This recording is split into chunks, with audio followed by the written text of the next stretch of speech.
Hello, salutations. What it do? It's Sadat Gamer back at you with another Marvel video.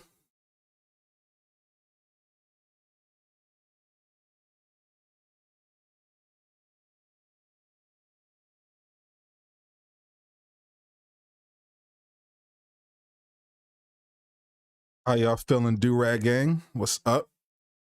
What's up, Blaze Gaming?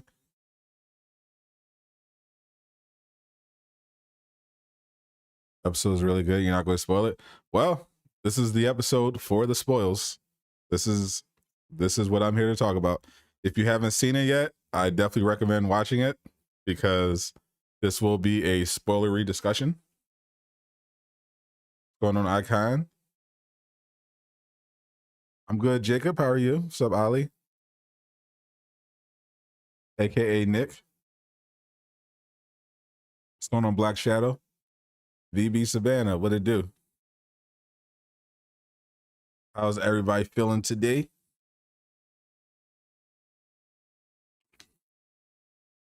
You love these streams? Or am I doing one for the marketplace? Yep, already scheduled. I'm doing. It's going to be a bit of a subathon. I'm trying to get my boy Doom Killer HD his subscribers back after he lost his channel. Should be a lot of fun. So, if you have not seen this episode, definitely recommend checking it out. Thank you, Blaze Gaming, because I'm definitely going to be talking about the episode, breaking it down, and giving my review of it. And I gotta say, off rip, episode was awesome. Oh yeah, also not wearing the black tee today. Decided to rock the new gear. Got some Sadat the Gamer merch going on right there. Yep. Link will be in the description. It supports the channel. Much appreciated. So Doom Killer was attempting to he had just got his invitation into the partner program, and he was trying to merge his other account so that it's under one brand account, and it ended up deleting the Google account that has his YouTube channel and all of his videos, and Google said there's nothing they could do. They couldn't get it back, so he had to start all over. So tomorrow, I'm going to help him out. Going to have him on the stream, and he's also going to be doing a subathon on his own, where he'll be doing giveaways for people that sub to him. If you're trying to get some gift cards, some cash put towards the marketplace, whatever you want to do, Doom Killer has got you. Just support the boy. He makes good content. John Cena is not behind me, actually. Behind me currently is, first of all, John Cena can't be seen by the naked eye. Secondly, clearly, none of these people are John Cena. You got my nerd wall behind me very clearly is Doctor Strange and Saitama. Those are the most obvious, most visible pictures. The rest are posters of various anime.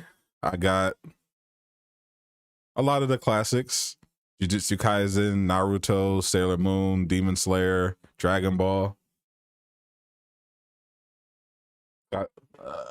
I got some Haiku, Attack on Titan, all the good stuff. So anyway, this episode was gas. I thought it was awesome. I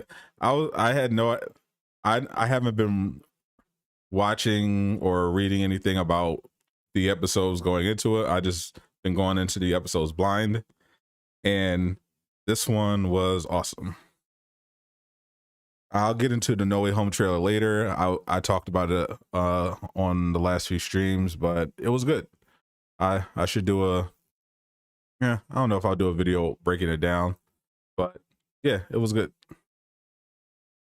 So this episode was essentially a what if for basically two Marvel movies, Iron Man 2 and the first Thor movie.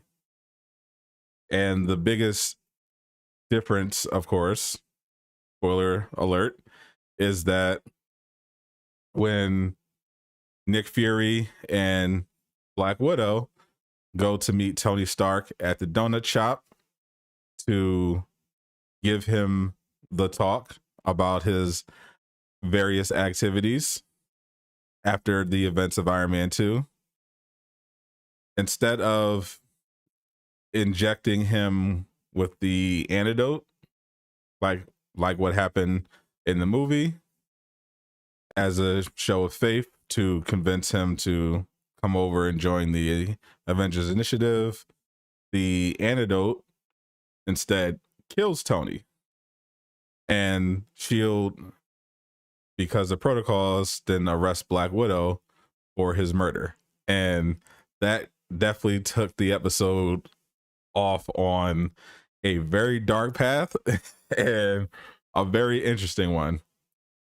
Immediately went from, you know, another fun Marvel show to suddenly we're in a murder mystery. And that's kind of how it played out for the rest. It's essentially a whodunit. And it keeps you guessing up until a certain point. So obviously the audience are pretty aware that Black Widow wouldn't kill Tony Stark. She's just as surprised as Nick Fury is. Nick Fury's aware. So he gives Black Widow a copy of the antidote. Well, the tainted antidote to have analyzed while she's being taken off into a Shield van to be moved to another site. Pretty confident that she's going to escape, which she of course does. She is Black Widow. She's in a truck with about almost felt like a dozen Shield agents, all in the truck, and Black Widow just takes off the cuffs and just beats all of them up while one of the agents in the front is talking about how he doesn't get why Black Widow is an agent. You know, little subtle sexism angle there. Like, oh, he just thinks she's not that good. She could just throw a punch, and no one expects her to land or do anything because she's hot. But clearly, Black Widow shows that she's more than a pretty face, as she wrecks all of the agents and proceeds to escape. And then we get to the other movie this is a what if of. And this is, of course, the first Thor movie. Thor has been banished to Earth, aka Midgard, and Shield, led by Phil Coulson, has found his hammer in the desert. And Fury, of course, orders him to form a perimeter and contain the situation. And then it proceeds to play out like you would expect. Or they are secured a hammer. Hawkeye is on site with Nick Fury, and they're essentially just waiting for Nick Fury's waiting for someone to come claim the hammer. Of course, Thor comes through, beating up the agents to try to get it, and we have a very hilarious moment when Phil Coulson identifies Thor for the first time and describes him as gorgeous with great hair. And Phil Coulson's just exposed as a simp through this whole episode. It's pretty entertaining. But Thor proceeds like the movie, where he goes through, finds the hammer, and Barton is lining up the shot, waiting for Nick Fury to give the go ahead.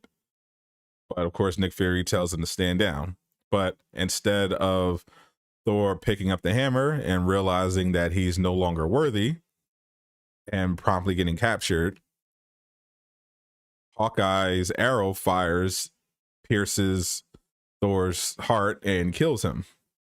And they're like, and now you're just like, oh my goodness, this is serious now. And of course, Hawkeye has no idea what happened. He's Hawkeye. He never misfires. He never makes a mistake. He never misses. And he so he gets put into custody. He has no idea what's going on. And Nick Fury's now very much confused. You got two targets of the initiative have been killed. And then he goes in to personally speak with Clint and finds that Clint has been killed in his cell, despite the fact that no one went in and out. His password, though, oh, that password, yes, yeah. Coulson's simping was on a whole new level. Like, we knew from the original movie, first Avengers movie, that Coulson was a very big Captain America simp, but in this alternate universe, he's also like simp at first sight when it comes to Thor. You know, Phil Coulson obviously looks up to all the Avengers, but yeah, I don't recall him simping for Thor this heavily in in any of the movies or the show. He even when they're looking at Thor on the autopsy table, he smells Thor and notes that he smells like lavender even while he's rotting, which very interesting. Do all Asgardians smell like lavender when they're dead? That's an interesting biological evolution. So it basically is now up to Black Widow to figure out what's going on. So she goes to visit where she believes the Incredible Hulk is, who is, of course, in this one played by Mark Ruffalo.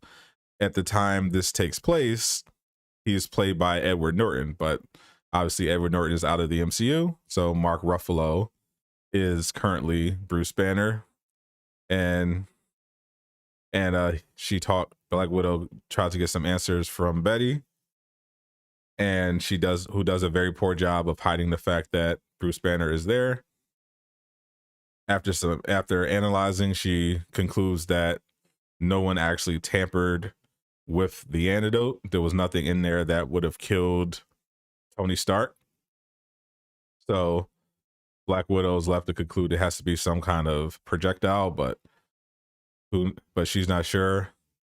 That's when Banner appears, and he gets the order from Fury to get him out of there, because Barton's dead now, and now Black Widow wants revenge.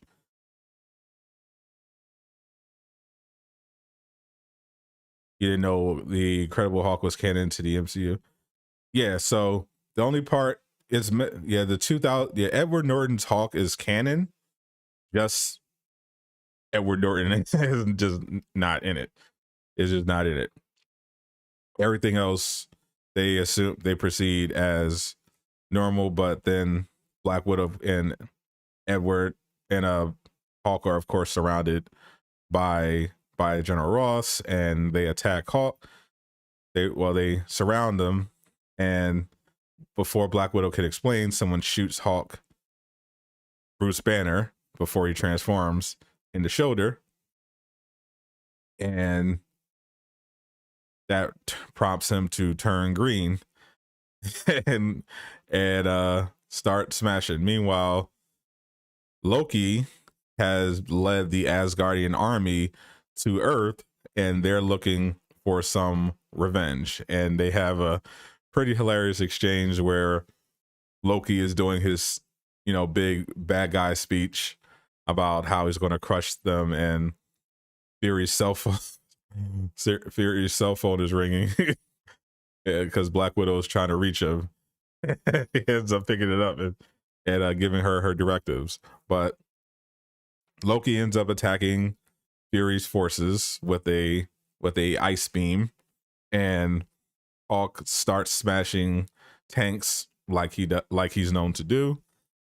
And then Fury manages to talk Loki down with the help from Lady Sif, and Loki says, "Okay, I'll give you until the next sunrise to figure out who killed Thor. Bring me that revenge." And meanwhile, Black Widow has a new problem on her hands because Hulk, during his rampage, suddenly inflates like a balloon and then explodes. So somehow someone's killed him.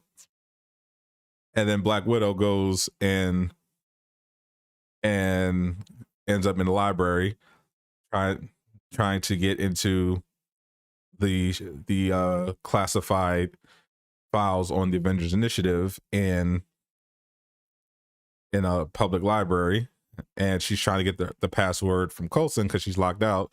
And of course, Coulson hilariously gives her his password reluctantly, which I believe is hashtag Steve, I heart Steve 1704. Just huge simp. you gotta love Coulson. Loves to simp. And Black Widow accesses the files, and if you pause during the part that I was at, you can see she's looking at a list of people who access the files, which include Maria Hill and Hope Van Dyne. And that's when we get the big clue as to what's happening here, because she apparently died but still was able to access the files. And then Black Widow is attacked in a library by someone that she can't see. She's being thrown around. It almost looks like she's being hit with telekinesis. And you're like, oh, okay. So the killer they're looking for is Ant-Man. So and Black Widow manages to leave a voicemail on Fury's phone telling him that it's all about Hope. And Fury fortunately figures it out, goes to talk to Loki, and then Fury proceeds to go to the grave site of Hope Van Dyne, Hank Pym's daughter, and it is there that he is confronted by Hank Pym himself, old man Hank Pym, who is wearing the Wasp costume, which is a nod to the comics because he was actually the original Wasp. What's going on, Rojo? What's up, Peter? Just got back from school. How's the episode? I'm breaking it down now. It's definitely my favorite so far.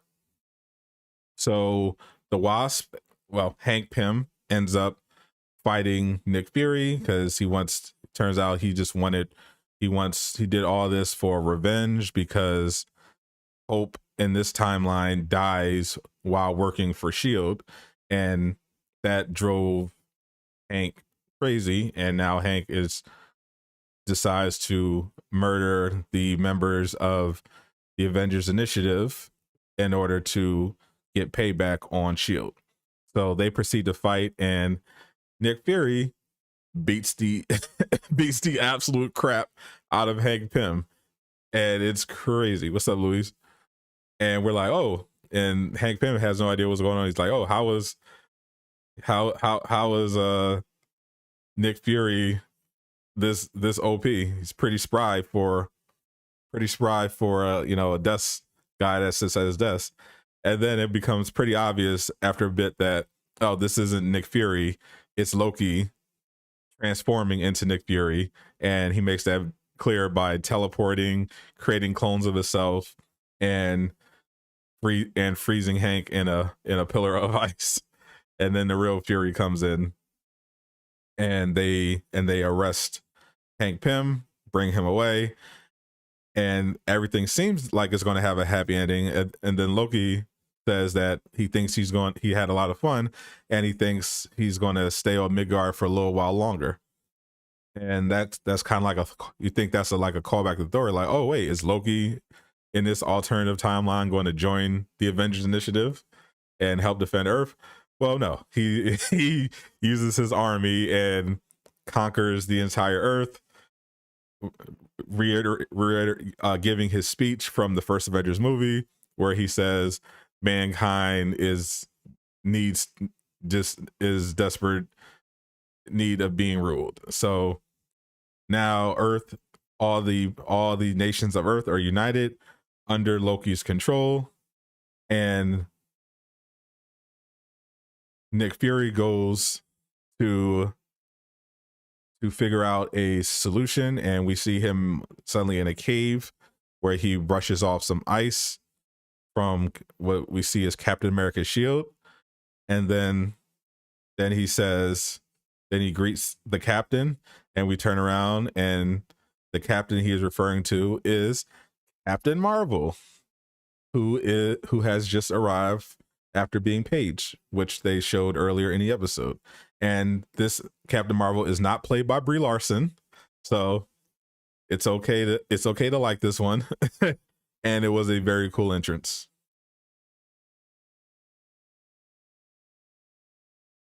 Yeah, yes, I know, Peter. We know we feel very strongly about the Captain Marvel movie and Brie Larson, but Captain Marvel in this episode was very cool. It was a very cool appearance, and I'm thinking that what if Captain Marvel is going to be a lot more likable than Brie Larson Captain Marvel? I already like the voice actors more. My favorite Avenger is Thor, but it was very. I like how all the episodes so far have been very, very, very, very different. This one was a action-packed whodunit murder mystery type of thing, and I thought it was just fantastic. It was dark. It was pretty dark. It kept the pace going. It kept you guessing the whole time. When you were rewatching the MC movies, you skipped Captain Marvel. I actually did the same. Not gonna lie. Before WandaVision, I watched all of the MCU movies over again. I had to go on different platforms because all the Spider-Man movies weren't on Disney Plus, so I had to jump around. I watched everything except Captain Marvel.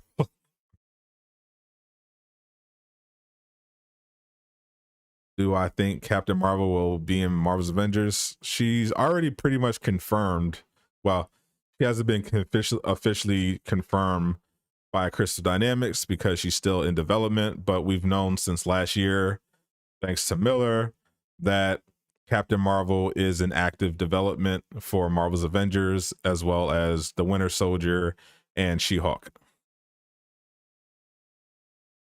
But she is not expected to make her debut in the game until next year. But I'm looking forward to her in What If, because I'm wondering how many of these Earths are going to intersect. Because I know some of them will end up joining forces, including Captain Carter. Captain Carter is apparently not in this particular Earth. So I'm wondering if this timeline with Loki in charge and Captain Marvel coming is going to be revisited, or if it's going to be like a one-off. Unclear, but yeah, pretty crazy. It's also pretty crazy to see how powerful Hank Pym could be. You realize that his abilities make him kind of the perfect assassin. Being able to shrink to that size, plus his knowledge of science, he's able to kill the entire Avengers roster, and no one knew what was happening.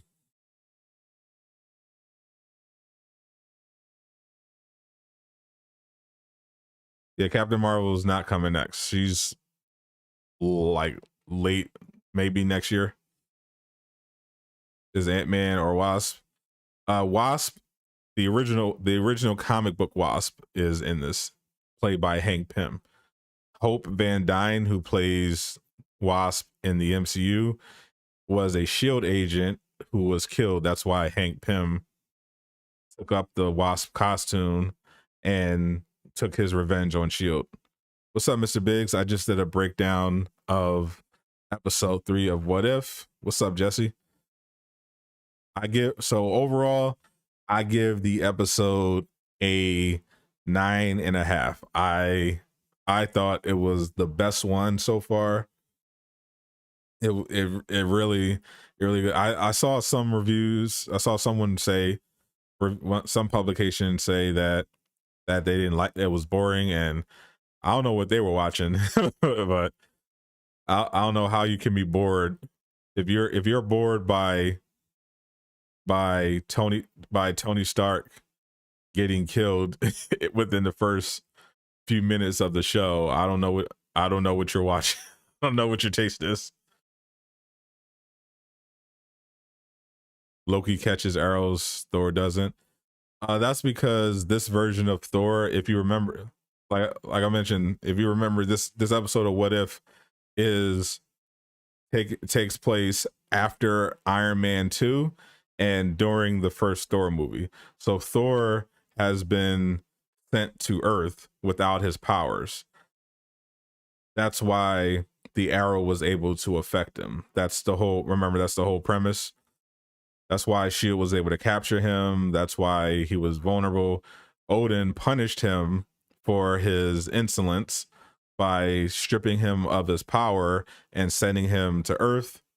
And Thor had to prove himself worthy of the hammer once again in order to get his powers back. But at this time, he's a skilled physical, a very strong, skilled fighter, but he's still very much human at this point. That's why the arrow was able to kill him. Otherwise, obviously, he wouldn't even need to catch the arrow. The arrow would have just bounced off of him. Another streamer claims Winter Soldier next after Spider-Man. It's really, it's a valid prediction. Right now, it's basically between Winter Soldier and She-Hulk, with the leakers thinking that She-Hulk is the most likely to come first. But one of those two will definitely be coming after Spider-Man, assuming the game doesn't get shut down, which I don't think it will. Am I playing FPL? I don't know what that is. They're coming out with a new Marvel game called Midnight Suns. What's it about?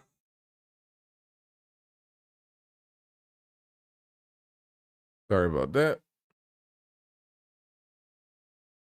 Why is my phone not unlocking? There we go.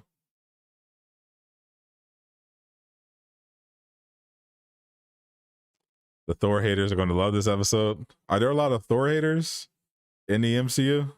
I know there are Thor haters that work at Marvel.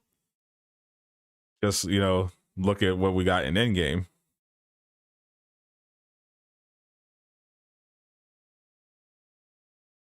The reason why they think it's boring because they expect every part to have action in it. They don't want to take the time to listen to the story. Yeah, well, if that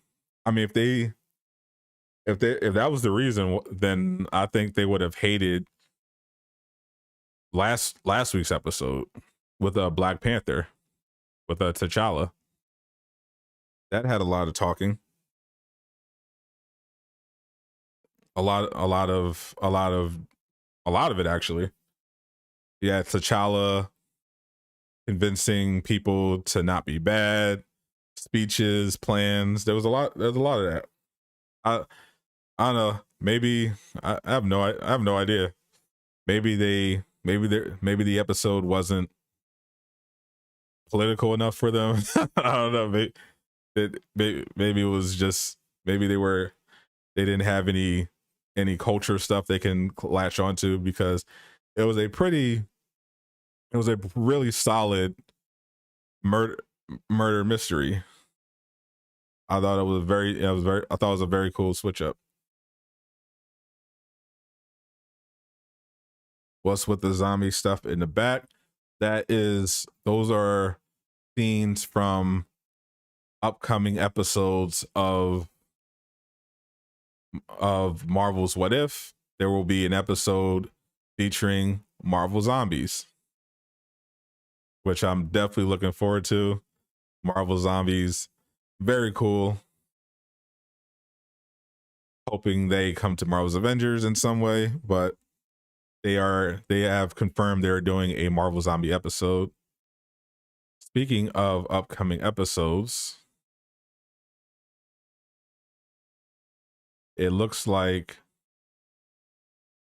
next week's episode is going to be featuring Doctor Strange, and it'll be exploring him going down a darker path than he did in his origin movie, which I'm definitely looking forward to. You know, I love some Doctor Strange.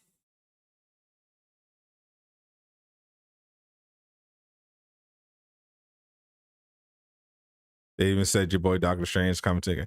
Well, they didn't say Doctor Strange is coming to the game. Doctor Strange, there's a Doctor Strange Easter egg. We know he was one of the characters that are in the game files, but he's not in active development. But we know he's part of the Marvel's Avengers universe, along with other characters that if you listen to the elevated conversations, they have a lot of Easter eggs like this of different characters, some of whom probably aren't going to be in the game, like America Chavez.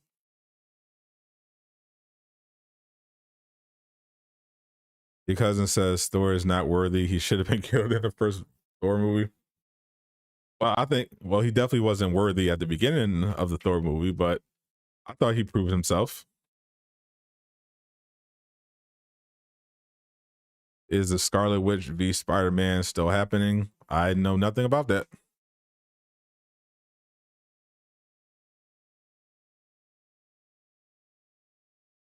Did I see No Way Home, Tobey Maguire? Yeah, I saw it before. So to address No Way Home's trailer leaked ahead of Monday's rollout. I watched a little bit of it just to confirm it was real, and on top of that leaking, there was also the toys from No Way Home were also photographed at various stores, including the Tobey Maguire. And I think, though, the biggest indicator that we're probably getting Tobey Maguire Spider-Man in No Way Home is the fact that the Dr. Octopus from Tobey Maguire Spider-Man literally shows up in the trailer. And we also see a brief glimpse of Tobey Maguire era Green Goblin's bomb. So pretty good chance that alternate Spider-Man pop up.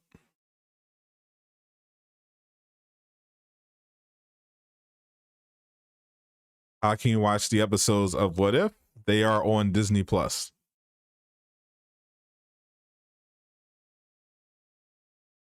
Wouldn't who be a strongest Thor? I mean, there are people. I mean, you can technically watch it on YouTube if it hasn't been. I know there are people that are getting around the censorship and doing watch parties and live reactions. So if you don't have a Disney Plus account, there are definitely ways that you can watch the episode for free. I'm not going to show you those, but it's the internet. You can figure it out. I'm sure, as we all have at some point, most likely. Apparently, there was a leaked shot of Andrew on Twitter. It was taken down real quick. Oh yeah, I mean, people pretty much knew, right, that this was going to be like the multiverse thing. So it's not surprising. They're not going to show it on the trailer because they want to have some surprise. But at this point, we're definitely expecting it now.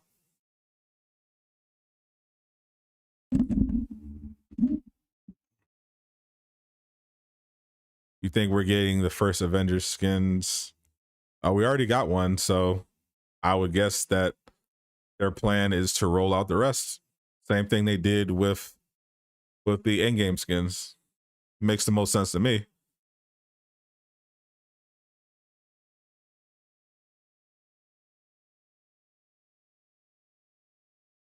Wouldn't Doctor Strange have a high heroic like Thor? Oh, maybe. It would make sense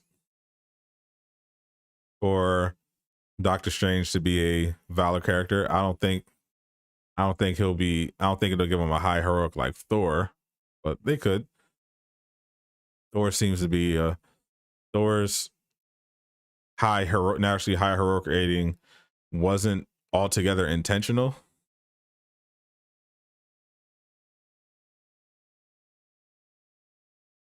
Why did the trailer suggest the spell about the multiverse version just come in?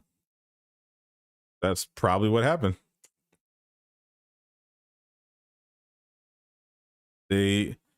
Because we don't technically know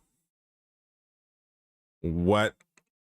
So the events, what the events of Loki did, as far as we know, is create a bunch of branch timelines and set them off, as well as make changes to existing timelines. But we don't know exactly when Spider-Man No Way Home takes place. So we don't know if the events of Loki have happened yet in what you're seeing of the trailer.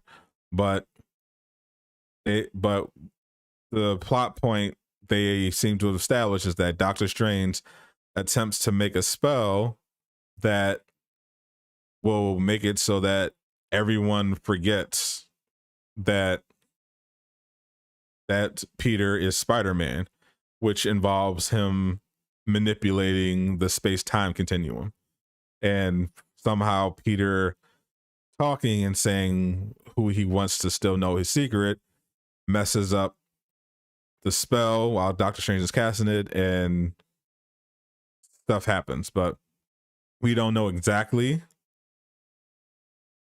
Obviously, it's a trailer, so they're not going to tell you everything that's going on, because they want to save something for the movie.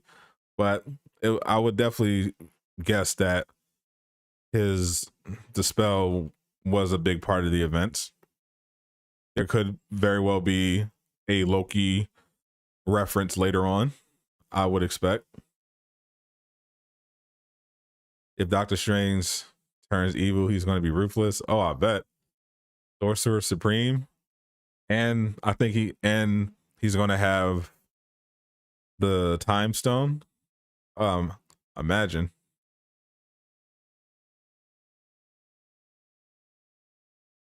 Winter Soldier should be ranged, but melee.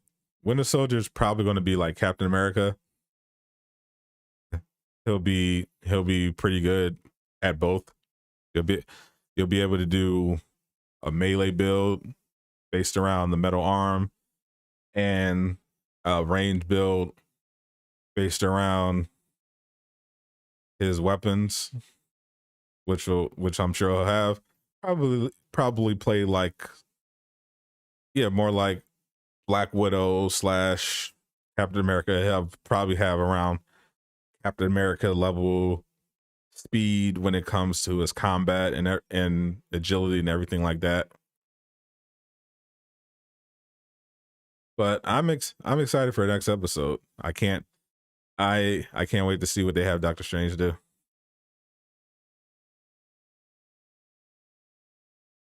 Is there a chance that it's not Doctor Strange? I've heard the theory. I've heard of course, because it's an MCU property and it's Twitter. So naturally people said, "Oh, it's Mephisto disguised as Doctor Strange." And I don't think it's Doctor. I don't think it's Mephisto or anything like that. I think it's Doctor Strange. It's Marvel. The Doctor Strange. He didn't seem out of character at all to me. He was on. He was. You know. He's a dude. I don't expect Doctor Strange to be wearing his full garb at all times. Plus, it's Marvel. They will change whatever they have to do for the sake of humor. Just look at Fat Thor, for example. You know, we all established that Thor was this proud warrior, and then he gets hit with some adversity, and all of a sudden he's a fat guy playing video games dressed like a hobo. So all in the name of the joke. So Marvel, even if it seems out of character, just also understand that it's Marvel and they have a habit of sometimes undermining characters just to make a joke. The time stone got reduced to atoms, so we shouldn't have the time stone. If they're doing a what if episode and it takes place during the events of the first Doctor Strange movie, which these what ifs have been doing, starting with origin movies, then the time stone would in fact still be available.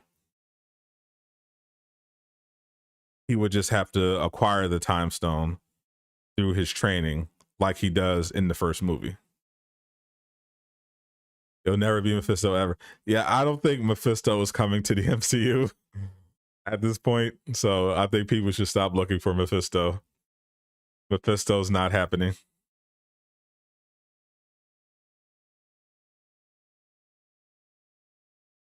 You meant casual as in his behavior? I mean, his behavior was exactly how he always. The only thing casual about him was really his outfit. Personality wise, that's exactly how Doctor Strange has been throughout the entire MCU.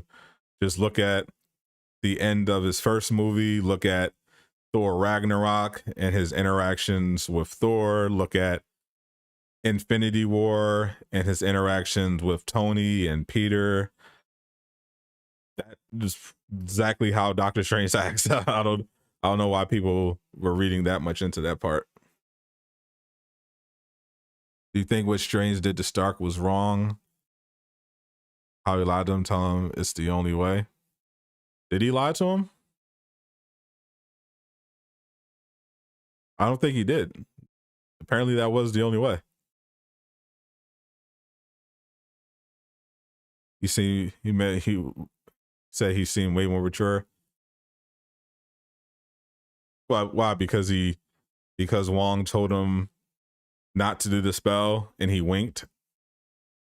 That's seems like typical Marvel to me. Like I said, Marvel has a habit of making characters sometimes different in pursuit of the joke.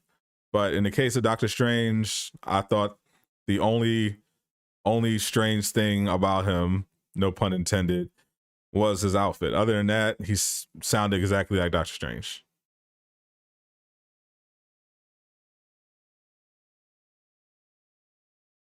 Avengers Daily Stream said we might get 2 characters when Spider-Man comes out. Predicting Spider-Man and Scarlet Witch. Yeah, that's not true at all. So, that's not remotely true, unfortunately. There is a very, very remote possibility that Spider-Man will come with 2 heroes, but there's not gonna be a Scarlet Witch drop. If there was going to be a hero coming with Spider-Man, it would be War Machine, because they actually worked on his development a lot. They just didn't finish his voice work. But they haven't even started on Scarlet Witch. Yo, what's up? This new bigger camera is cool. It's the same. It's actually the exact same camera I have. I just enlarge the screen that you're seeing in OBS, because I'm not playing the game, so there's really no reason for me to have, you know, this tiny window. But I like it. You get to see my posters more clearly.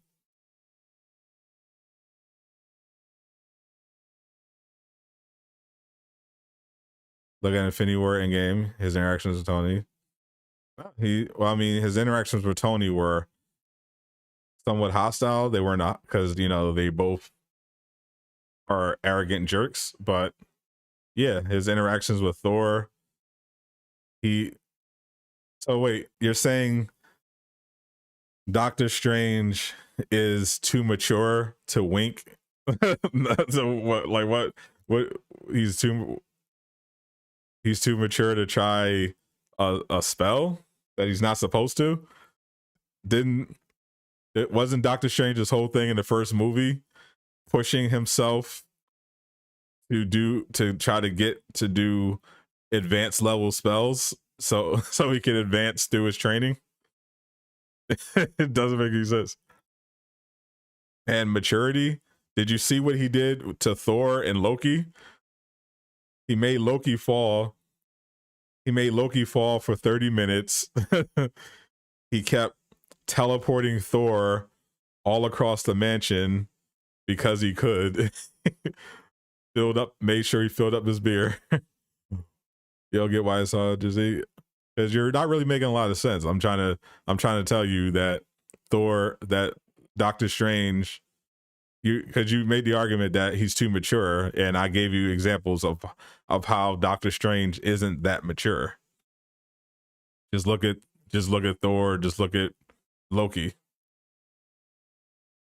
Does Loki falling affect the multiverse? Presumably not, but what?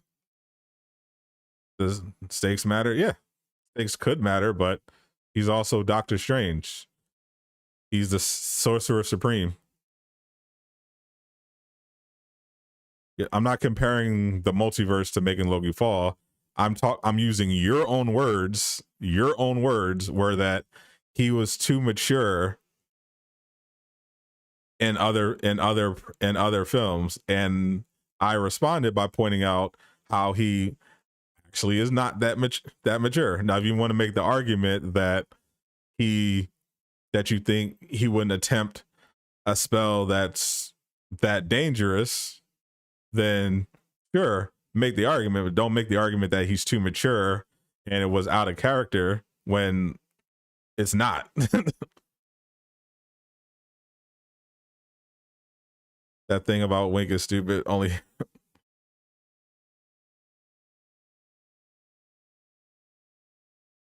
yeah, I think maybe you just chose the wrong word. You think that what you think is that Doctor Strange wouldn't at this point take a risk with a spell that's potentially that dangerous. And my counter to that is he's also pretty arrogant and confident in his abilities. So he probably would think that the spell was well within his capabilities and that the multiverse wasn't at stake because he's Doctor Strange. You don't see Chris Dynamics not giving Xbox a hero. You can't see it. I can definitely see it because money. The reason why Spider-Man is coming to the game, to PlayStation, and not Xbox is because money. Sony said, here's some money. Square Enix said, thank you. they didn't care about Xbox players. They were like, oh, well, we want Sony players more than we want Xbox players.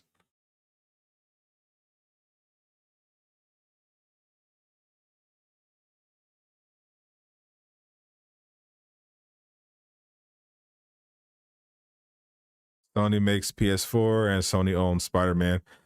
Sony owns the Spider-Man movie rights. He does. That's all they own.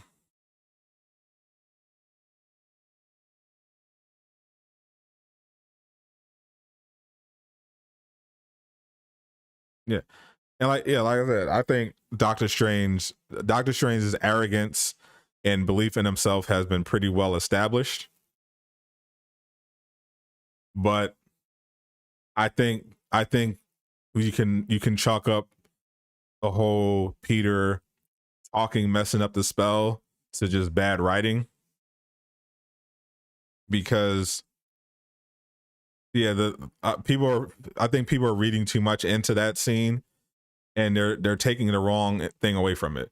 It's not that that's an imposter pretending to be Doctor Strange that happens to have magic. It's that the writers needed the plot to happen, so they wrote it so that the plot could happen. Because if Doctor Strange if Doctor Strange is like, well,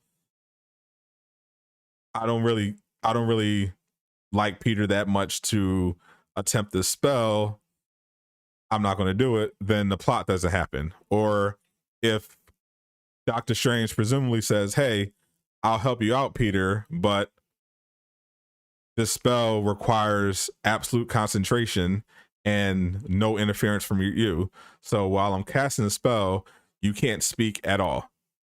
And if you do, you could potentially do serious damage to time and space. If he says that to Peter before casting the spell, the plot doesn't happen. So the writers, needing to make the plot happen, needed Doctor Strange to accept Peter's offer and lend him assistance. Also needed him to not explain the consequences of speaking during the spell. And they also needed this pretty silly stipulation to the spell that requires Peter to not talk about who he doesn't want to forget his secret.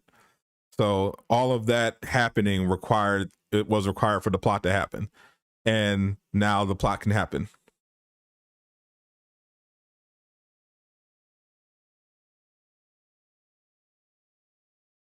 He's not out of character, but also the plot needed him to act differently.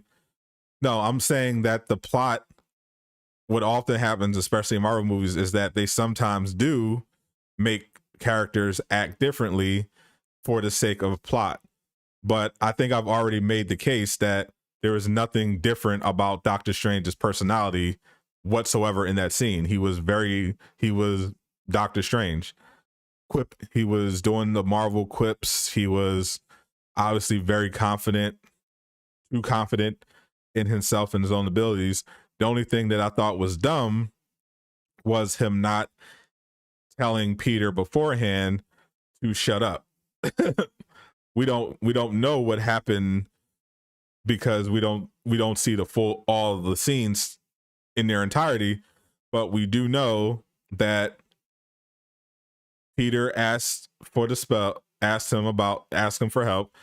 Doctor Strange has the spell, and then all of a sudden we see Doctor Strange casting the spell, and then he tells Peter to stop because he's messing it up. That's the only thing.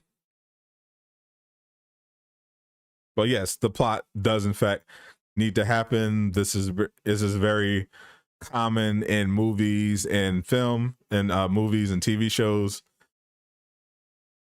It doesn't mean that there's just that the character is secretly Mephisto or a shapeshifter or anything like that. It just means, for the sake of convenience, the writers just want you to look past these details so that they can advance the movie.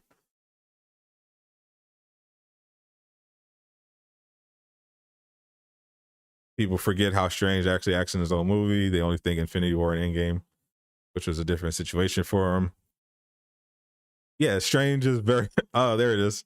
Strange and Spider-Man emotes. Got those are definitely timely. Glad I got those out early. Yeah, he's Doctor Strange. He is an arrogant person. Part of the thing he had to overcome in his first movie was his intellect and his arrogance, because Doctor Strange was used to being the smartest guy in a room and one of the best doctors in the entire world. You forget how he grew over the films. But did he though? He grew in power, but he doesn't fundamentally change as a character.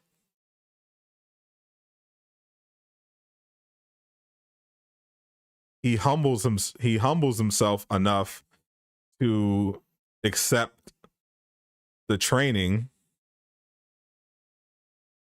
so that he can get his hands back. And so he accepts, once he's shown irrefutable evidence that magic is real, and then he dives into his studies and starts once again approaching the practice of magic like he approached the practice of being a doctor. But he's not fundamentally a different person in the other films. He doesn't get that much character. He gets most of his character development happens in his solo movie. All the other times we see Doctor Strange after that are in small bits and pieces, largely for comedic effect, until his bigger role in Infinity War, and then subsequently his small appearance in Endgame. But he's never shown to be a massively different person. That wasn't really his journey. He's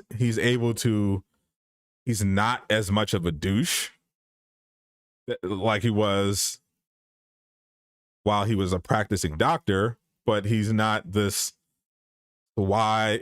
suddenly mature and sage and he's not Dumbledore at the end of his movie. He's still the same guy. He's just a master of magic. Yeah, I think everyone's just overthinking it. It's Doctor Strange in the movie. He cast a spell for Peter. It went wrong. Now we have a plot. It's not Mephisto. It's not anything like that. It's not a shapeshifter. It's Doctor Strange. That's really all there is to it. Will there be some other twists and turns? Sure. I would definitely expect so. I expect some very cool stuff to happen in the movie, but I don't think one of those things is going to be the reveal that Doctor Strange was a different magic user all along that was just hanging out with Wong. I don't see it happening. It would be hilarious if it turns out to be Mephisto. Yeah, dentist appointment. I think I have mine in November. I postponed it. Yeah, I used to hate the dentist. Now I like it. Maybe it's part of my maturity. But cavities suck, so I definitely like to embrace taking care of the teeth. And my dentist is a nice lady. You think Spider-Man No Way Home is the most overhyped movie released in the past 5 years? That's a bold statement, my friend. That is a bold statement.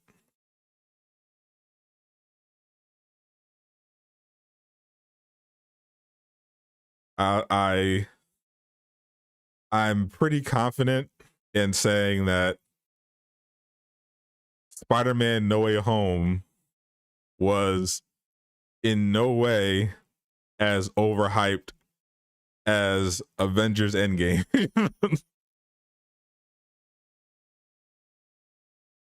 Not even close.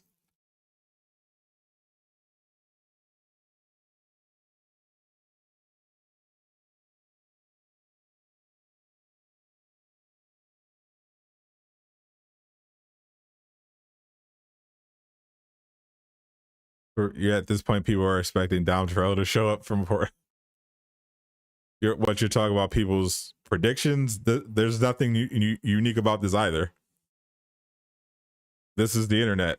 When it comes to Marvel, especially science fiction type of stuff, people have wild fan theories. That's nothing new. We saw wild fan theories during Loki. We saw wild fan theories during WandaVision.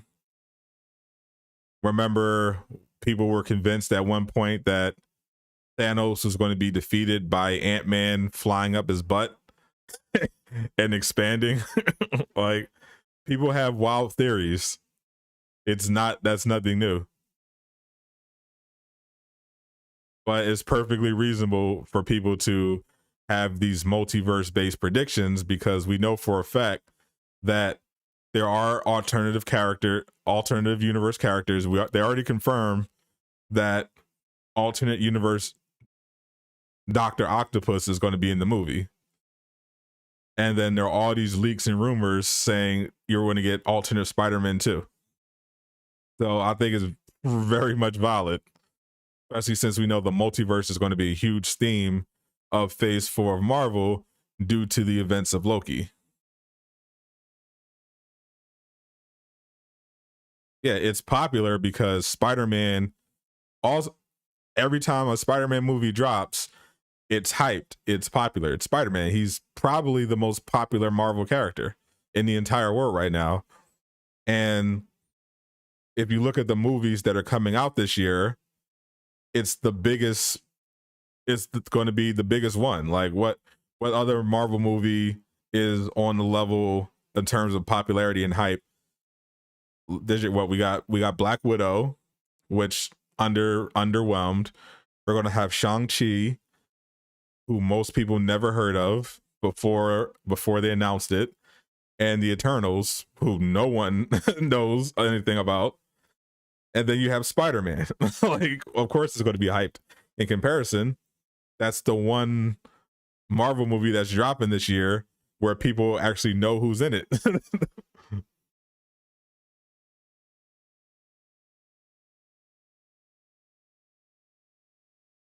After Ralph Boner, you have lower your expectations of it with the MCU.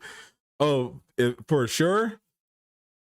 I definitely encourage lowering expectations when it comes to MCU. I've already said there are a few MCU movies I'm looking forward to, but I have question marks about most of them and how good they're going to actually be.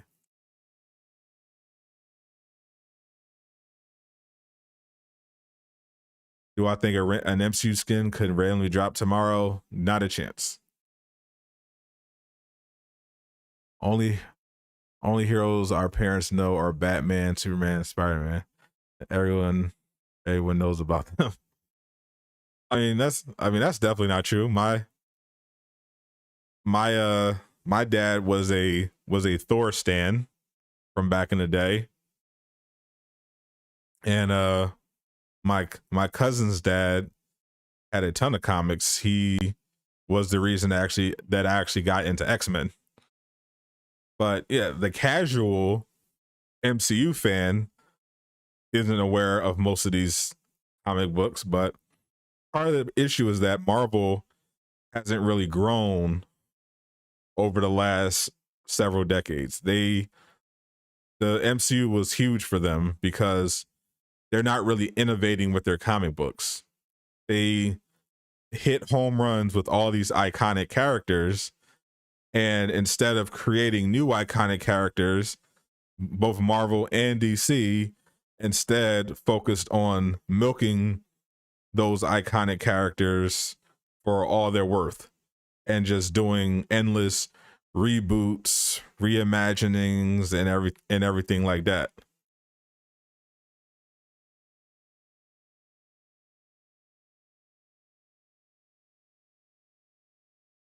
He thought Strange wasn't acting normal because in Endgame he told Tony Stark that if it came to it, he would sacrifice himself without a second thought. He thought it just seemed very bold. Him to do that when in Endgame he was trying to keep the timeline safe. and not taking any chances. What was he trying to take the time on saving Endgame? I think from in Endgame, he wasn't really. So Doctor Strange doesn't actually appear in Endgame until the final battle. In Infinity War, their goal is to stop Thanos. And he ends up using the Time Stone to figure out a way to looking through the futures to see if they're victorious, because at this point Thanos has acquired multiple Infinity Stones and is looking to be unstoppable.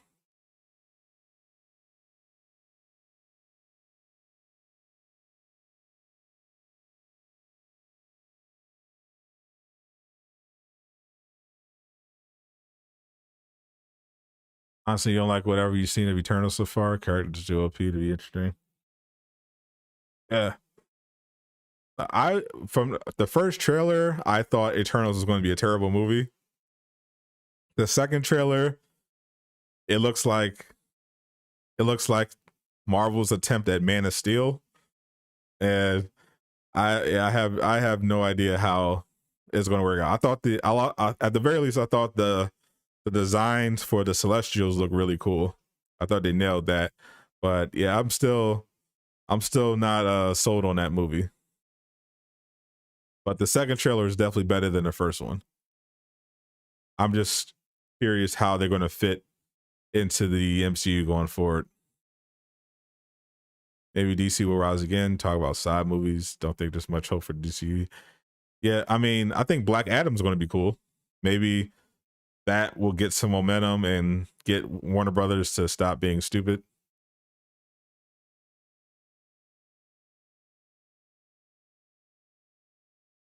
Marvel's grown. They made a non-binary Captain America. Facts. That is growth. Shang-Chi seems interesting. He isn't weak. Yeah. Yeah.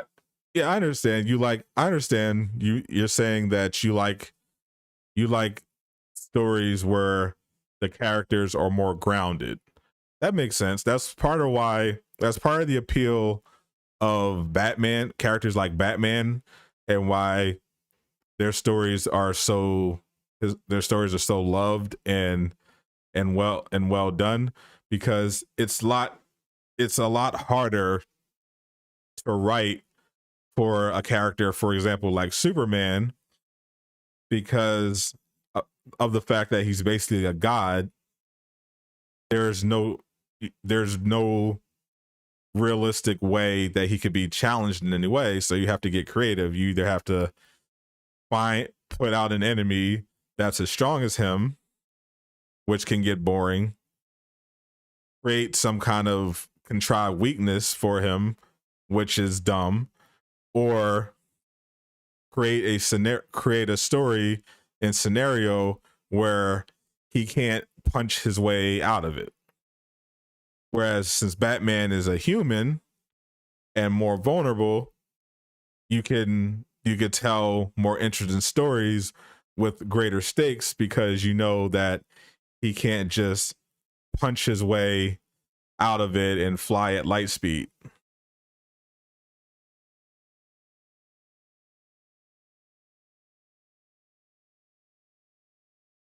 You think Tony's death was forced in Endgame? Oh, I didn't think it seemed forced. I thought they handled that part well.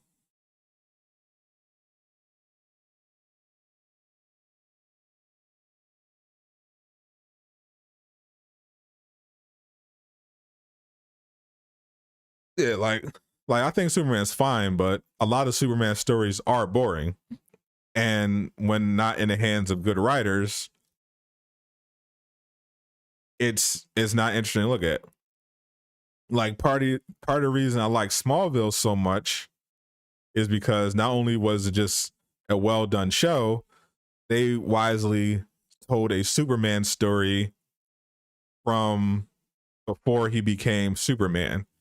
So we had several seasons where he didn't even know how, he had a bunch of seasons where he didn't even know how to fly yet.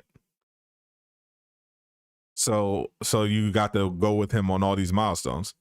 Even, and sure, there were, and of course they had to throw in episodes where there was kryptonite or whatever, but they found, because he wasn't, you know, who he wasn't the final product, he still had weaknesses that they could exploit to make his stories interesting. So I think when you have very powerful characters, it can be hard to just write a coherent story, because you always have to factor in how powerful they are. That's why with CW, The Flash has so many bad episodes, because the writers of the CW they have over there aren't that good. And because Flash is so powerful, you have to make stories where he can't solve the problem in, you know, 5 seconds. But unfortunately, they consistently put out villains where he can defeat them, you know, before they can even react. But because they need the plot to happen, they make Barry forget about having super speed. It's just bad writing, which is what you get when you don't have great writers and you give them the burden of writing for a character that's very overpowered.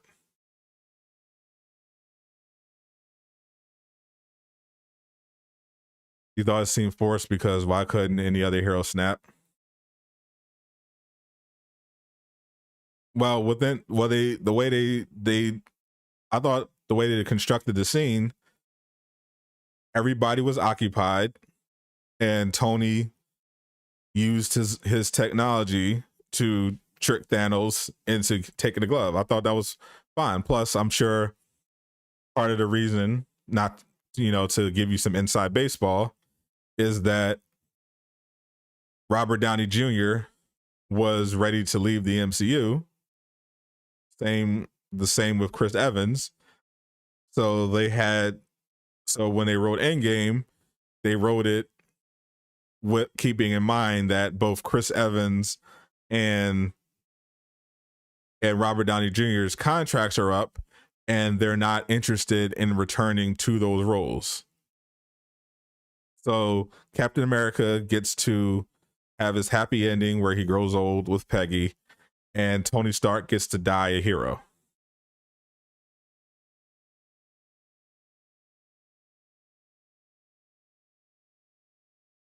Flash keeps losing speed. I think there's some pretty hilarious compilations on YouTube, just showing all the times when Barry could have easily just won with his speed and he just forgets. It's so frustrating. And Captain Marvel got clapped. Yeah, she did. But it was so hilarious. Like, a bunch of people in the theater actually that was in when I saw it actually cheered when Captain Marvel got punched in the face by Thanos and got yeeted out off the screen. I was definitely one of them. I was like, yes. You guys still watching Flash? Unfortunately I'm still watching Flash because at this point it's the sunk cost fallacy. That's how I am with a lot of shows. I've watched so many episodes of The Flash already that I'm like, well, I might as well see where it goes. Maybe it'll get better. Maybe it'll turn around. But at this point, I want to see how it turns out because I've invested so much time into it already. I don't want to just walk away. Plus, Grant Gustin is awesome. He's a great Flash. They gave Flash a Chris Dynamic solution. They nerfed him. Facts. Bad guy flies away. Barry checks what she says. Guys, he got away. Like, bro, yes. You checked that block. Facts, bro. Bro, yeah, I was like, what? You check he got away?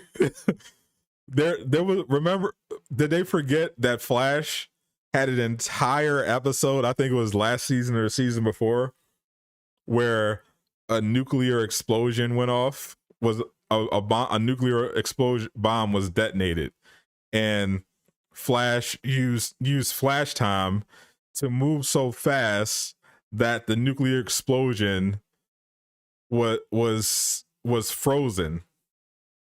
So, and then he ran around the city, ran to different multiverses, trying to figure out a solution to save the city while the bomb was still going off. But he can't zoom around a couple streets to find someone that ran on foot. Season 4, yeah.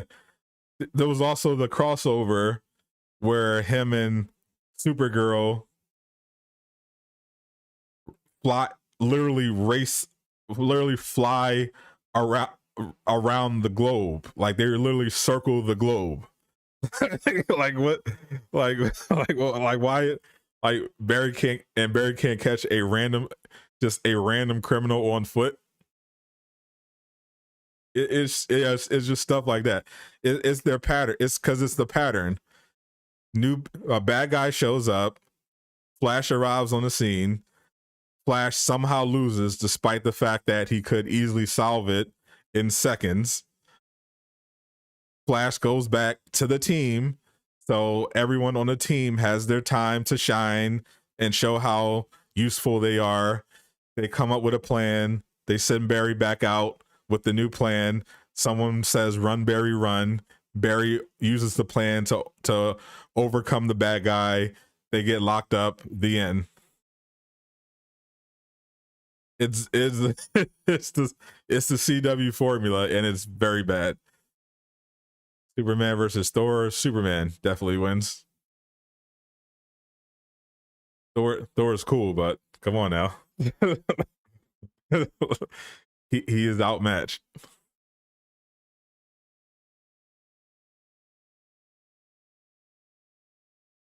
Now there are alternate versions of Thor, most notably Rune King Thor, that could potentially beat Superman. But then, to be fair, you'd have to use an alternative version of Superman, and then there are alternative versions of Superman that are stronger than that. So Superman just wins. When am I playing Ghost of Tsushima next? Not sure. Maybe definitely next week. I want to wrap up the story, and they're going to have the expansion. They're going to add a new mode to the Legends mode. But tomorrow is Marvel's Avengers. Friday is the dev stream. Yeah. What do you think about the new Marvel game coming out? I literally have no idea. Is that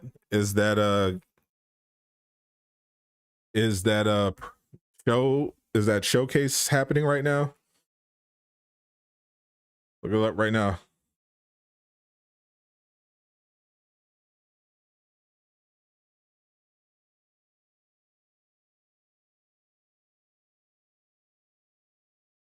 What is it? This one? Midnight Suns?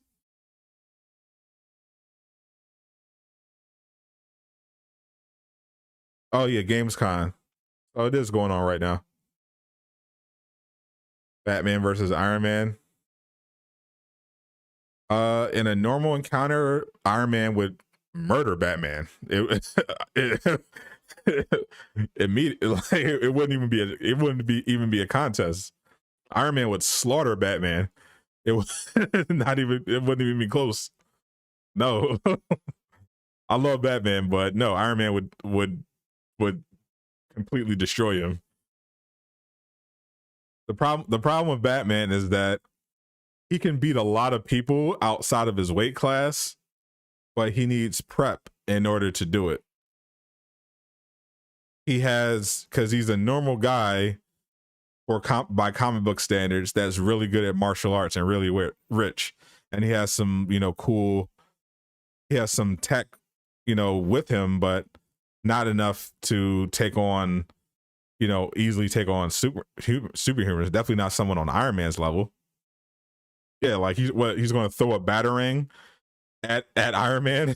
Iron Man's going to just look at it, bounce off his suit, and then just fry him with a laser. Like what is he going to do? Like what's he going to do? Now, if Batman had prep time, or had the opportunity, knew he was going to fight Iron Man, and could go and, I don't know, get his Hellbat suit or his Green Lantern ring or something, yeah, then he could potentially beat Iron Man. But in a random encounter, no, Iron Man's going to murder him 100 times out of 100.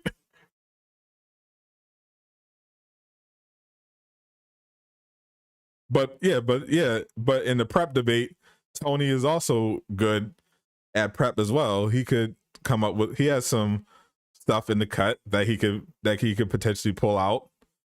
The problem is he doesn't know what Batman has. And I think DC generally operates at a higher power level than Marvel. So I think Iron Man would be at a disadvantage there. Like if Batman knew he was fighting someone in a super suit, he would probably get his Hellbat suit, which he built, which is on par with Superman. I don't think Tony would, grab his celestial armor or something crazy like that to fight Batman.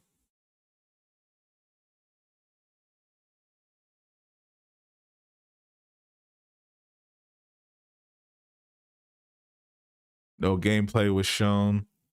Players will take on the role of the Hunter, a new superhero and the only one who has ever defeated the game's villain, Lilith. Through a twisted marriage of magic and science, the nefarious force known as Hydra has revived Lilith, mother of demons, after centuries of slumber. Lilith will stop at nothing to complete an ancient prophecy and summon her evil master. The Thuan pushed to the brink, the Avengers desperately look to fight fire with hellfire. Fireless didn't help with the Midnight Suns, young heroes with powers deeply rooted in the supernatural, formed to prevent the very prophecy Lilith aims to fulfill. The story is influenced but distinct from Nine's comic event Rise of the Midnight Suns. Players will have access to a dozen other heroes to form their teams, and as you can see above, these include Wolverine, Iron Man, Doctor Strange, and many more. The Hunter will be entirely customizable, so you can make the character entirely your own. The missions, players will spend time in the Abbey, where your character will walk around in third person, over the shoulder perspective, talk and bond with the other teams to prepare for missions against Hydra and Lilith.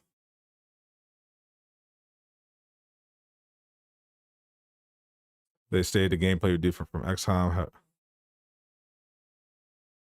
having had many. Midnight Sun slated to launch on PS4, PS5, Xbox One, Xbox Series X, PC. Huh.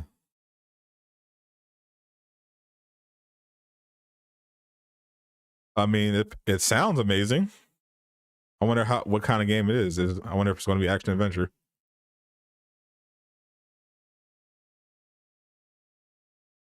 Did the Black Panther farm get patched yet? Nope, it did not.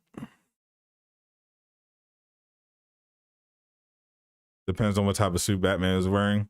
I mean, Batman is usually not wearing a suit when he's out on patrol that can beat Iron Man. So no, he's not gonna win.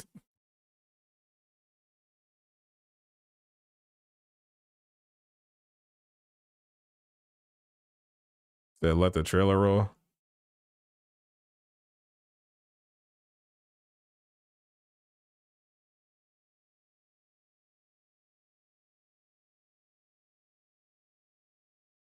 I want to play the sound because, copyright.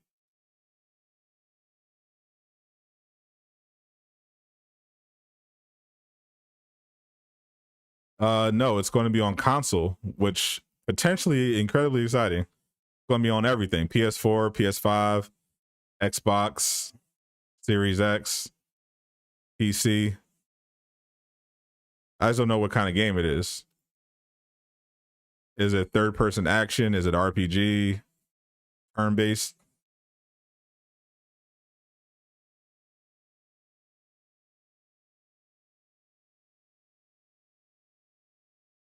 I have no idea. But based on the description, if it is third person action, similar to Marvel's Avengers or even like Genshin Impact, open world type of deal, or even like Fable, this is going to be my new favorite game.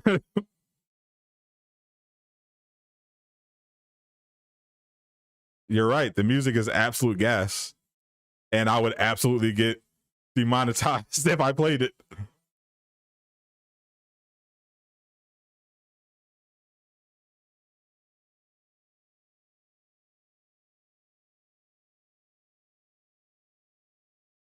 This is a cover of Enter the Sandman. So I would 100% get demonetized if I played the audio for this trailer. I for sure cannot play Enter the Sandman.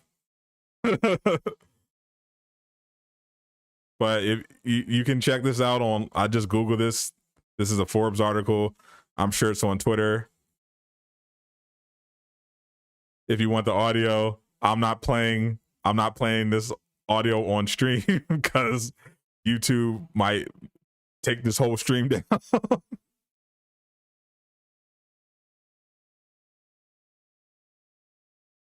Comes out in March.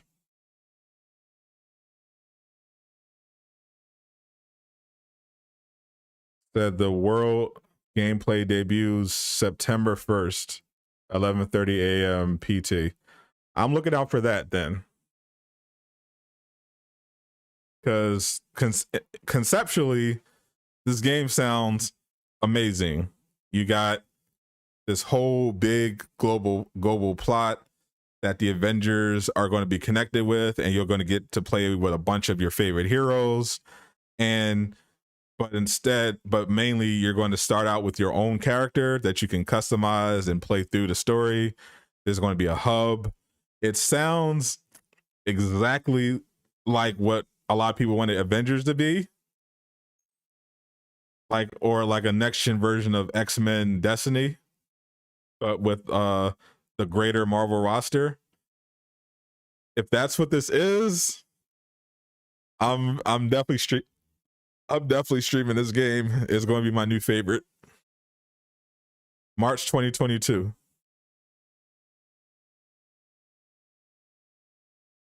The cover is by The Warning and Alicia Cara. Oh yeah, that was her voice. Yeah, I recognize the voice. I couldn't quite place it. Yeah, amazing cover. Definitely can't play it on stream. Great cover though, for sure. Definitely watch it. Yeah, March this year is already over. March was a couple months ago. Yeah, 2022.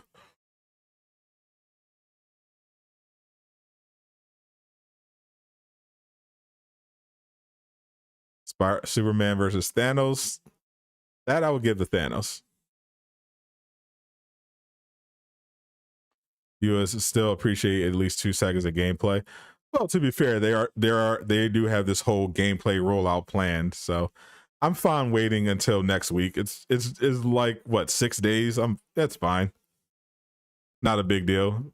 It's not a big deal. 6 days to see the gameplay. It's fine. You smooth brain. You're getting old, Peter. It's okay. That's competition for Square Enix. Yeah, it's from 2. The only downside I see is that 2K is looks like it's publishing the game, and 2K is not the best company. I mean, they're really good at making money, but really really kind of garbage.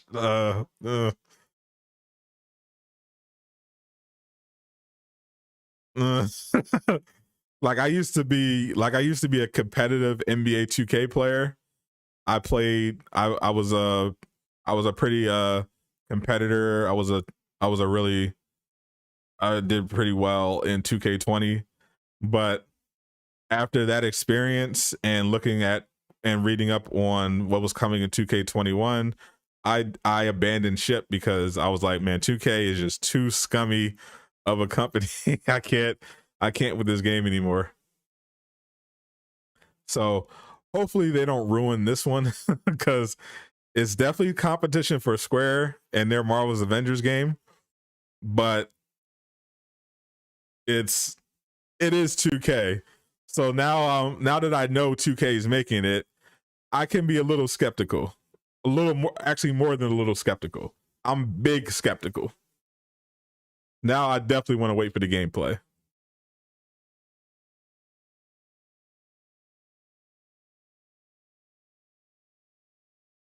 Praxis and make that's the thing.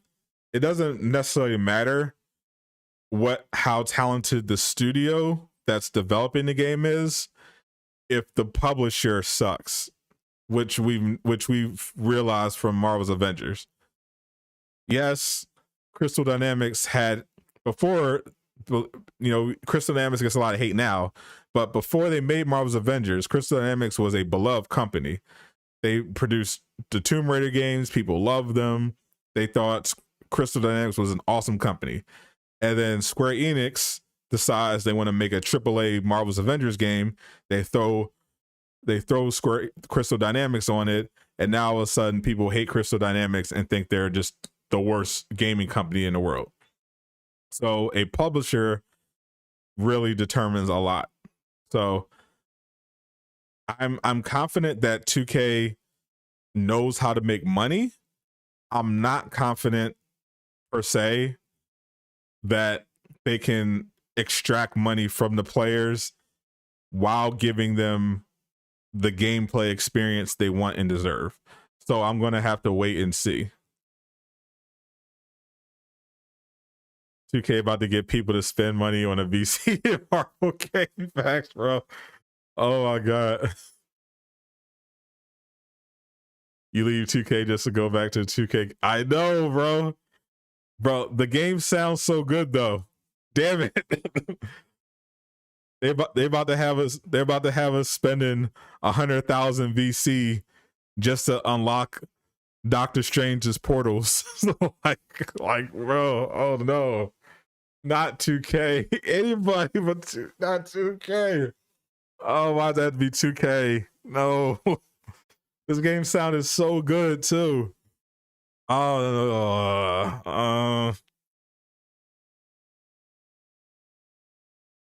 now if the gameplay looks good, I'm really gonna be kind of mad. I'm like, oh no, I have to buy this game and stream it.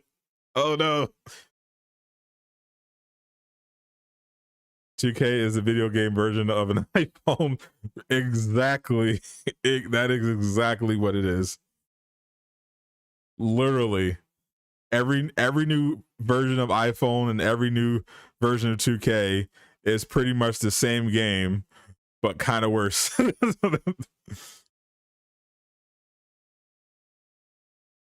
gonna make you pay for each ordering cost separately. Thanks, bro.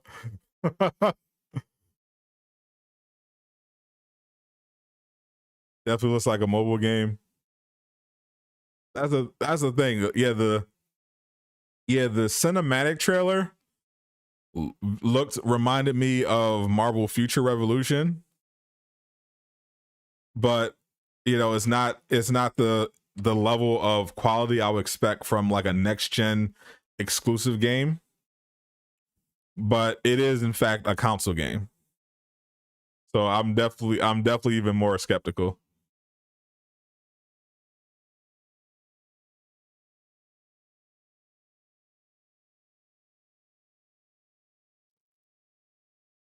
You don't think they're going to be macrotransactions in it? Bruh, you say that, but it's 2K.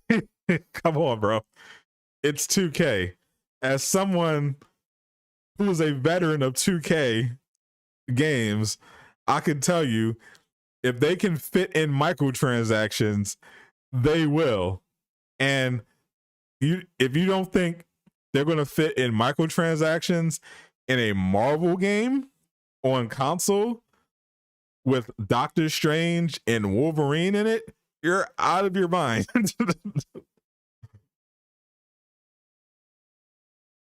The designs are fire, bro. Those designs are definitely fire, and it's going to cost you $50 a piece. You want that costume? $50. Let's go.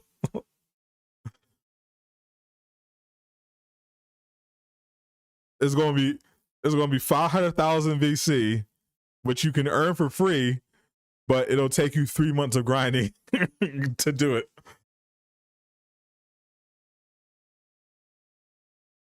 Oh no, 2K. Why? Why'd it have to be 2K?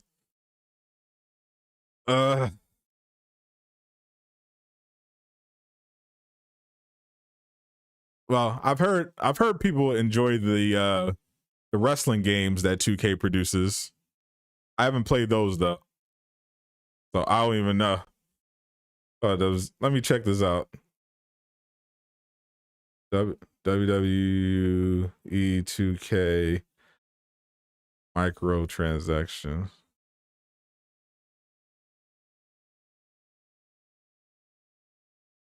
Yep. No, that has microtransactions too. Never mind. Yep. It's gonna have microtransactions. It's gonna have microtransactions. It's gonna have microtransactions. Never mind. So nothing stressful. No. Finally, it sounds like we're getting the Marvel game that we really want on console, and it had to be made by 2K. No, no, why? Why?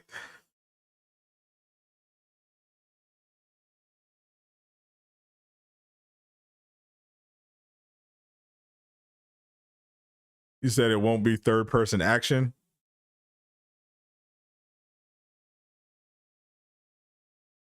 You said it's a real time strategy game. Where you? Let me see.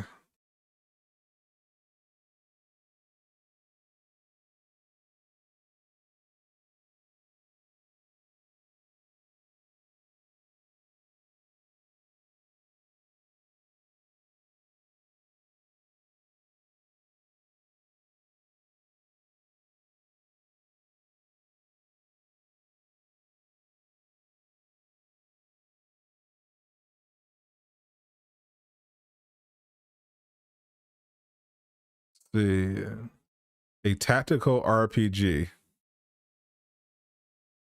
Well, if it's a tactical RPG, then I'm even less interested.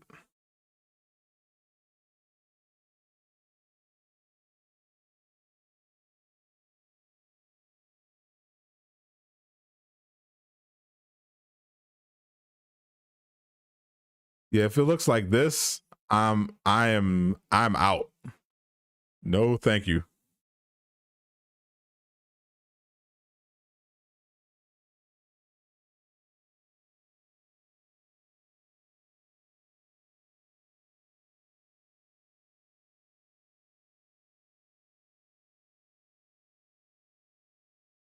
Yeah, if this is what Midnight Suns looks like, count me out.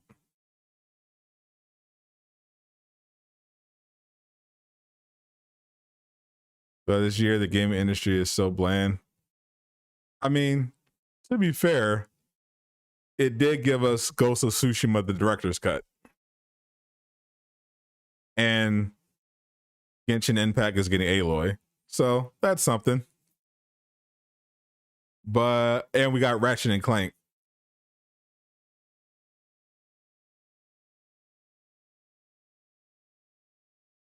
But yeah, next year.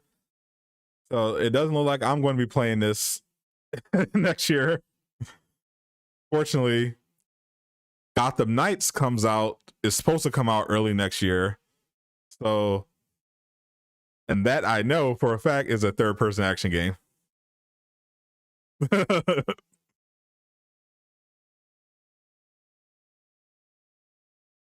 This looks like nah.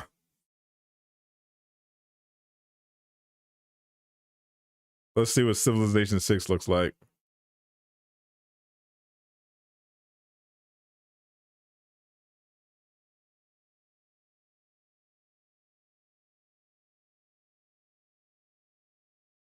Bro, how was that better? How was that better? No. Like I said, this looks like a Marvel game I'm definitely going to be skipping. Thank goodness, actually, because 2K makes it. So I'm off the hook. I don't have to play this game.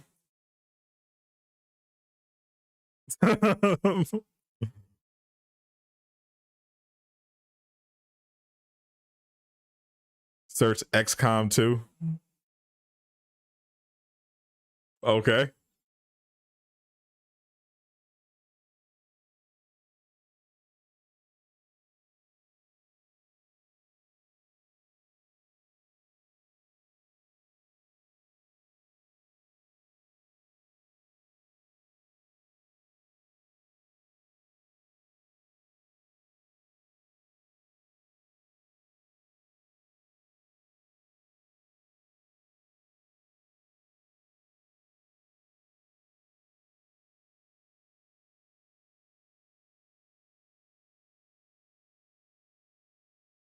So yeah, like I said, I'll be skipping this Marvel game. Thank you for unfortunately, I won't have to play this.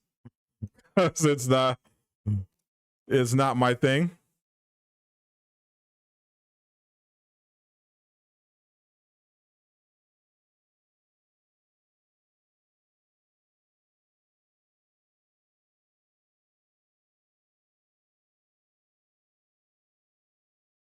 Yeah, so I'll be skipping that one, but that's probably a good thing because I was not looking forward to playing a 2K game.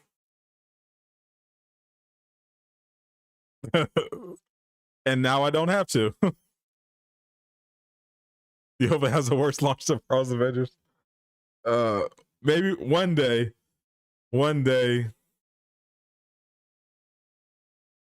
Oh, it's not like I mean, I would have found out anyway. They're doing. You didn't save me any money. I would have found out on September 1st. They said that they're doing a worldwide gameplay debut on September 1st. So I would have looked at it, and if it looked like that, I would have said hard pass and went about my day. Gotham Knights is just like the other Batman games, except that it's this one is going to be multiplayer. One day. Why do they even make games like that? I mean, people like that. Some people like that sort of game. I'm not one of those people. Well, we'll know for sure on September 1st. Until then, I'm going to assume it's not going to be my cup of tea, and I'm going to pass on that one, and hope that one day we get that third person open world action Marvel game that we deserve, where we get to create our own hero and play with some of the biggest names. That will be a dream, but we're going to have to wait ever longer.